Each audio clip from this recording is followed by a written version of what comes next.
Hello everyone. Today we'll be talking about coronary artery calcium scoring. Coronary heart disease remains a leading cause of death worldwide, accounting for around 16% of total deaths globally. So the coronary artery disease, the basic pathophysiology involved in is that the atherosclerosis, which plays a central role with early fatty streaks progressing to late complex atheromas. So there will be fatty streaks, that is, that lipid gets deposited in the coronary vessel, followed by these foam cells, and then smooth muscle hypertrophy and hypertrophy occurs. And then there occurs the formation of thrombus or platelet aggregation or fibrin and all. Also, there occurs the calcification in the vessel. So vascular calcification, which can be either pathological and multifaceted process of ectopic bone production, specifically has been shown to strongly correlate with degree of atherosclerosis. So detecting this calcium, based on that assessment and prognostication of patients for future risk of cardiovascular disease is important, and thus this is the basics for coronary artery calcium scoring. In addition to vascular calcification, calcification has been shown to independently predict cardiovascular morbidity and mortality. These associations, combined with radiopaque appearance of calcium hydroxyapatite on CT images, led to extensive investigation of the quantification or scoring of coronary artery calcium. Coronary artery calcium scoring has emerged as a widely available and powerful tool, stratifying cardiovascular risk, predicting patient outcomes, and guiding preventive therapy.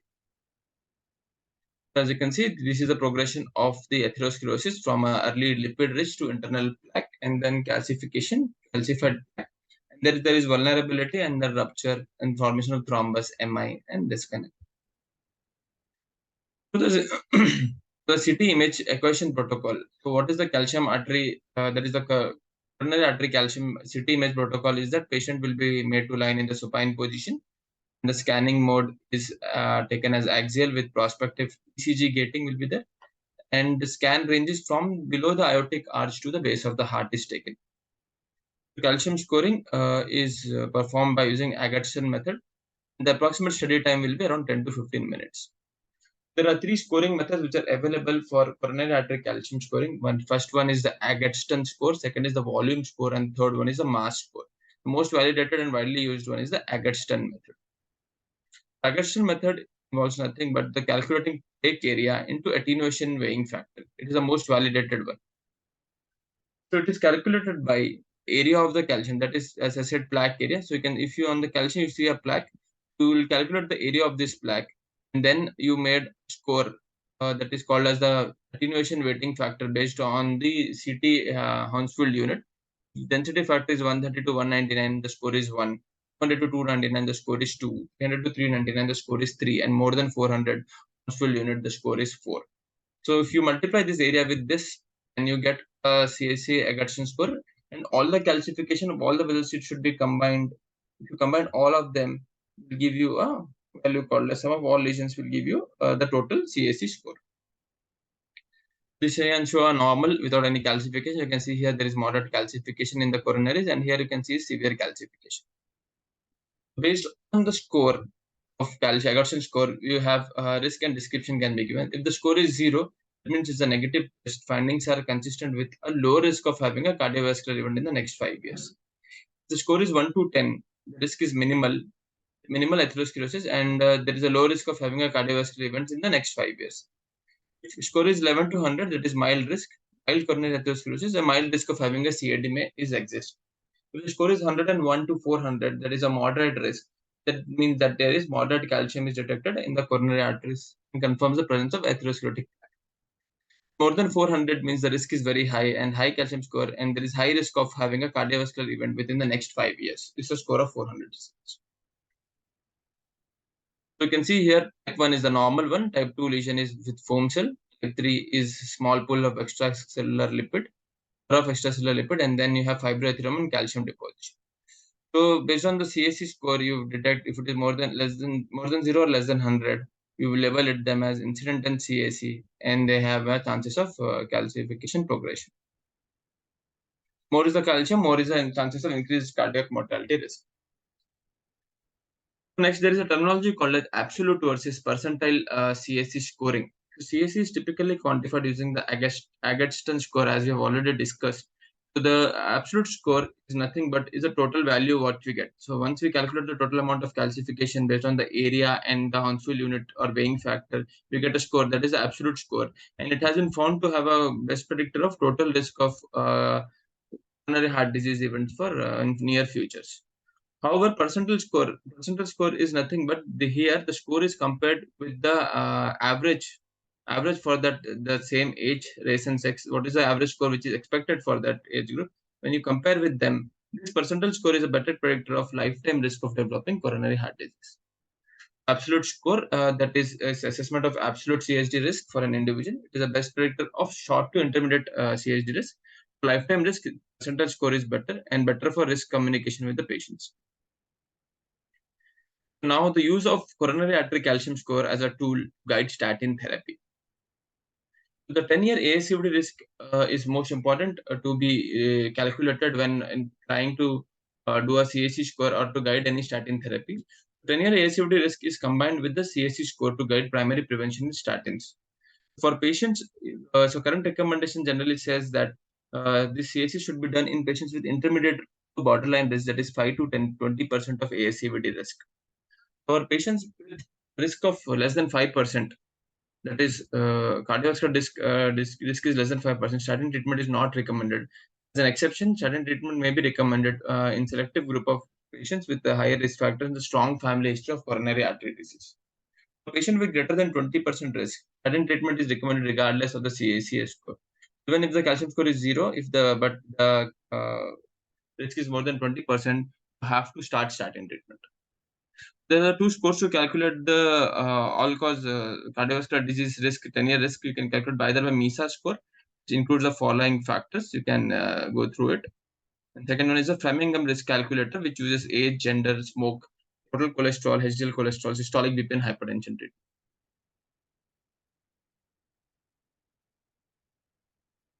So if the score, as I already said, if the score is 10 years, ACVD score risk is less than 5%, less than 5%, you can confirm low risk status, or you can up classify risk based on CAC score. Less than 5%, usually it is not required. The statin therapy as well as CAC score is not recommended. Less and until patient have a very high risk factors, as I said, multiple risk factors, as well as a strong family history of young coronary artery disease. If it is there, then you go for CAC score to further estimate this, or by you can directly start from statin therapy based on the risk profile of the patient. More than 20% CAC is not recommended. You can directly start statin therapy. If 5 to 20% ASCVD risk, you can reclassify based on CAC scoring. So, as I said again, high risk, more than 20%, you would start statin therapy is recommended. So, if low risk patient, there is less than 5%, statin therapy is not recommended. So, if the risk is high, then if you have done CAC score, like if risk factors are there are positive families, that if CAC score is zero, statin therapy is not recommended. If CAC score is more than zero, also, then statin therapy is not recommended in this group of patients. In borderline patients, basically the use of calcium score is used basically for this 5 to 20% of this portion where there is borderline or intermediate risk. You borderline risk statin, you can start. You should consider ASCVD risk. Statin therapy is recommended, and based on that, then you do a calcium scoring, which is important here. Calcium score is zero. You should not do a statin therapy is not recommended. Initially, in borderline therapy also, it was suggested that can consider statin therapy, but after CAC score has come, this further delineates them. So CAC score zero, statin therapy is not recommended in both of this group of patients. But if CAC score is more than zero, you can consider statin therapy in this group of patients as well. So this has been reclassified in this group. So the above statement is basically before the CAC score came into the picture. So next is CAC tool to guide aspirin therapy. So based on guidelines, what does this says that in any patient who have in 40 to 70 years of age, who are at high risk of ASCVD risk, more than 20% of ASCVD risk, but not at increased bleeding risk, and there is no increased bleeding risk, you can start those patients on a low dose aspirin. This is a class 2B recommendation as per the ACC guidelines. Low-dose aspirin should not be administered on a routine basis for primary prevention of ASCVD among adults more than 70 years of age. In 70 years, more than 70 years of age, you should not start actually primary prevention, it's not recommended because the risk of bleeding is very high in this age group of patients. Also, low-dose aspirin should not be administered for the primary prevention of ASCVD among adults of any age who are at increased risk of bleeding. So suppose patient is in this age group as well. If the bleeding risk is very high, then also aspirin should not be started. So aspirin, there was a trial which was done where they have seen CAC scores of 0, 1 to 100 and more than 100.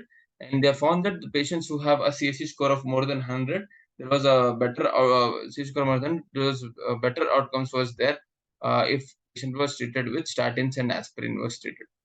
So 1 to 100, it depends upon the risk factors. There was 5 years follow-up study which was done based on the CAC score. They found the outcomes they were trying to find with the treatment of statins plus aspirin. So if CAC score is more than 100, you can consider those patients for treatment with statin plus aspirin. If 1 to 100, then you can individualize depending on the patient risk factors and bleeding risk as well.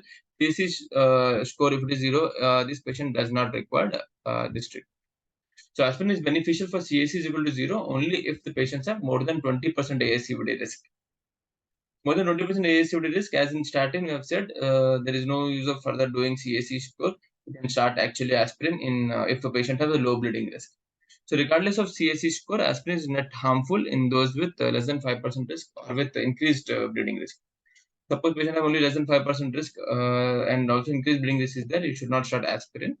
And as AHA recommend that CAC score, if it is more than 100, especially in the borderline patient, you can start them on statin therapy. So, for an aspirin therapy. So for statin therapy, it was CAC score more than 0 itself was sufficient in this age, in this borderline group, whereas here CAC score should be at least more than 100 to start aspirin therapy. So again, if the score is for borderline patients, 5 to 20% of ASCVD risk. If 1 to 99, the score is 1 to 99, you have to start them on statin. If score is more than 100, you can start it on small dose of aspirin. What are the pitfalls of interpreting coronary artery calcium scoring, CT scans, and potential solutions to it?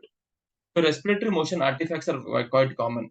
So with regard to image acquisition, respiratory motion artifacts are common problem, can hinder image quality. So during a procedure or during this test when which you are doing, if the patient takes too much of breathing, like if deep breathing, inspiration, expiration are too much, the patient is taking, this may affect the outcomes, and you have to instruct the patient properly. Otherwise, motion artifacts can occur. Electrocardiographic gating can arise during image acquisition owing to patient factors such as if patient develops any arrhythmias or or technical factors static in ECG leads. If there is like if the ECG lead suddenly gets moved and all, if there can be gating abnormalities, so this has to be taken care of. Technical issues like partial exclusion of coronary arteries from the field of view. So if the in field of view, if coronary artery itself is not there, then even if you do a CT scan, if coronary arteries are missing, then there is no use of doing that calcium score. So proper technologist or who the radiologist who is there should make sure that the food image boundary should be carefully planned and topogrammed. Calcium score calculation, there can be potential pitfalls during this also. So coronary artery motion artifacts. So if suppose the patient heart rate is too high, the coronary artery will be moving too much. There will be modern motion artifact. Heart rate should be kept under control, and this was suggested that heart rate should be kept normally, averagely, it should be kept below 70 or at least below 80. The heart rate should be there for we do coronary artery calcium score. There are non-coronary calcification which can occur. Non-coronary calcifications like calcified mediastinal lymph nodes and pleural plaques, pericardial calcification, which can also, because the machine can sometimes automatically interpret this calcification, this also can be calculated as coronary calcium, and then the coronary calcium score can be given slightly high. Also, patient with previously placed stents in CABGs, calcium scoring is not a tool for risk assessment in this patient because this stents and bypass grafts can give you artifacts can be given, and even the streak artifacts can occur from the metallic prosthesis. So in patients with many metallic prosthesis, previous stenting and CABG, coronary calcium scores could not be performed. In special groups of population like patients with chronic kidney disease, in those with CKD, significantly more pronounced, disseminated, and fast progressing calcification of vascular system is often present. Coronary calcification develops early after the onset of CKD and is closely associated with mineral and bone disorders. Other factors such as inflammation and obesity commonly seen in CKD lead to acceleration of atherosclerotic plaques in the arteries. So the ESA adds that active management instead of risk assessment by coronary artery calcium is of more vital importance for those with CKD. And ACC guidelines state that CKD is already a risk enhancer. If there is still uncertainty regarding risk estimate, American guidelines allow for reclassifying up or down with coronary artery calcium scoring. So for patients with diabetes with a risk factor for CV events comparable, they are considered to be a high risk for CV events when comparable to normal patient. So thus the presence of any coronary artery calcification in individual diabetes equates with a higher risk of all-cause mortality. So even if this score is more than zero, so this patient should be considered for statin as well as aspirin therapy if the coronary calcium is present. The ESC guidelines indicates that young patients, that is type 1 diabetes less than 35 or type 2 less than 50 years, with a diabetes duration less than 10 years and without other risk factors are considered low to moderate risk. Within this patient segment, USC says that individuals may benefit from CSC scoring. So if the coronary calcium scoring can be done in this patient, if the coronary calcium is found, then you can guide them for treatment therapy. So ACC denotes that intermediate risk factors, including impaired fasting glucose in men more than 8 to 50 years and women more than 60 years of age, along with the risk modifier or CAC of more than zero, favors the use of statins in this age group of patients. In older age group for individuals more than 75 years of age, guidelines worldwide acknowledge the utility of CAC in reclassifying CV risk. And without CAC, you should not routinely start aspirin and as well as statin because this patients group are highly high risk for bleeding. So you have to do a coronary artery calcium scoring, and coronary artery calcium scoring of zero warrants a deferral of statin therapy in this age group of patients. In younger age groups, that is patient with less than 45 years of age, the ACC use CSC scoring more sparingly. Like it is used only. What they say is you have to do is ACVD risk assessment every 4 to 6 years, and CSC should be performed only if there is a history of hyperglycemia or hyperlipidemia, hypertension or smoking. A routine CSC is not recommended in this age group of patients. So in 45 to 75 years, suppose the patient is asymptomatic and diabetes is there, do a Framingham risk score based on the risk assessment. If the risk is less than 10%, you do not require any treatment. If the patient is intermediate, then you can go for CAC score. And based on score, if score is 100, more than 100, you can consider for aspirin therapy. If the score is more than 400, definitely aspirin should be started. High risk patient, more than 20%, you have to treat irrespective of CAC score. Patient with lower risk is less than 10%, then in this patient, if there is a strong family history, then again you do a CIC score, and based on CIC score, you assess for treatment. Suppose the patient have a CIC score of zero on the index scan, when you should do follow up? Is that the recommendation is that if the score is zero initially, you do a CIC testing every 5 to 7 years for low risk individuals, that is less than 5% of ASCVD. Intermediate risk individuals, that is 5 to 20% of risk individuals every 3 to 5 years, and for high risk individuals, approximately every 3 years should be done. So 10-year ASCVD risk, 5 less than 5, 6 to 7 years follow up, to 20 more than 20. And for diabetes patient, it should be every 3 years. They are considered itself as a high risk patients. So now, if the CSC score is greater than 1000, or CSC scores of greater than 300 or greater than 400 have been traditionally recognized as highest risk. There are unique patients who may have a score of 1000, many of whom are asymptomatic at the time of scanning. So more than 1000 have found that have a greater CAC area and more extracoronary calcium, and to be at much higher risk of cardiovascular disease, coronary artery disease, cancer, and all-cause mortality is high in this age group of patients. So they should be very much careful. So CAC score greater than 1000 should be considered as a distinct very high risk group and should be identified as such on score reports.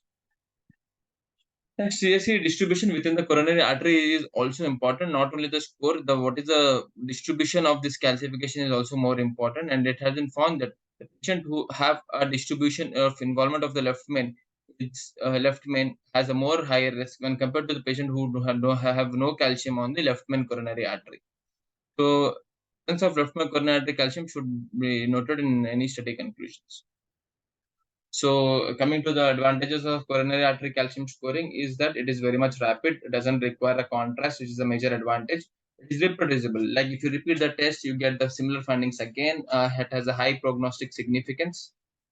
Disadvantages of coronary artery calcium scoring is the cost. Cost is very much high, and because so that may limit its use because of the cost, you may not use it in the for people where it will be difficult to assess that. And there's a radiation exposure is there. So contraindications, it is patient who are pregnant is a contraindication. Prior MI, or you have underwent stenting or CABG already, because MI has already occurred. That means there is risk is already high. There is no use of further assessing the risk assessment in those patients of group. And if the resting heart rate is more than 90, it is a contraindication. And cardiac implants like mechanical valves, pacemakers, but this can all lead to artifacts during the interpretation, and that's why this should not is not recommended in this group of population. So another important thing is that there are few incidental findings which you can find in routine CAC other than coronaries. You can also find a solitary pulmonary nodule sometimes. You may find a pericardial effusion or thickening, cardiac chamber enlargement, aortic and mitral valve calcification, pulmonary artery enlargement, and hiatal hernia. So take home message.